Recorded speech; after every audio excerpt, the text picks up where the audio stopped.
এ কি এর ছোট তো, এই দেখো দুল দেখো, আমি চেকে তুলতে পারিনি। আচ্ছা এটা এতে কেটে কেটে কি চলে যায়? এটা তো জীবিত আছে না এখন? হ্যাঁ হ্যাঁ জীবিত আছে তাই তো? কেটে কেটে চলে যায় এর থেকে? ঝুমকোর মতো, ঝুমকোর মতো, হ্যাঁ ঝুমকোর মতো। এ এখনো তো জীবিত আছে। আচ্ছা আচ্ছা এ মিটেন পালি পড়লে কি হবে? মিটেন জলে যদি পড়ে এটাকে বেঁচে থাকবে? মিটেন জলে পড়লেই মরে যাবে। এই দেখো এটা কিন্তু জীবিত, দেখলে মনে হয় না চলে যাচ্ছে, দেখো জীবিত আছে এটা। জেলিফিশ বলেছিলাম, জেলিফিশ আমি আগের ভিডিওতে দেখেছিলাম জেলিফিশ, তাই না? আর এর থেকে ছোট ছোট দুল যেগুলো পাওয়া যায় এখানে আমি দেখছিলাম বেশি। তুলতে পারি না আমি। এই দেখো তোর দুল চেকে না না আমি এত বড়ই দেখেছি, এর থেকে দেখিনি। যাচ্ছি বড়। ওটা কি আছে, কি আছে এতে? এগুলো ঝিনুক, মানে দেখতে পাচ্ছ এখানে ঝিনুক আছে। এটাতেও মানে এরাও সাইজ বড় বড় হয়তো এর থেকে আরও। তো বাড়িতে সাজানোর জন্যে বা বাড়িতে বিভিন্ন ধরনের ডেকোরেশনের কাজে ব্যবহার করা হয় এগুলোকে। আমি এখন আছি ক্যানিং মাতলা নদীর তীরে, মানে মাতলা নদীর একদম পুরো ভেড়ির কাছাকাছি।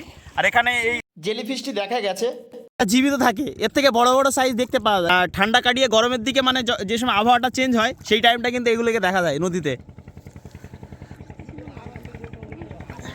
এটা এখনো পর্যন্ত জীবিত আছে।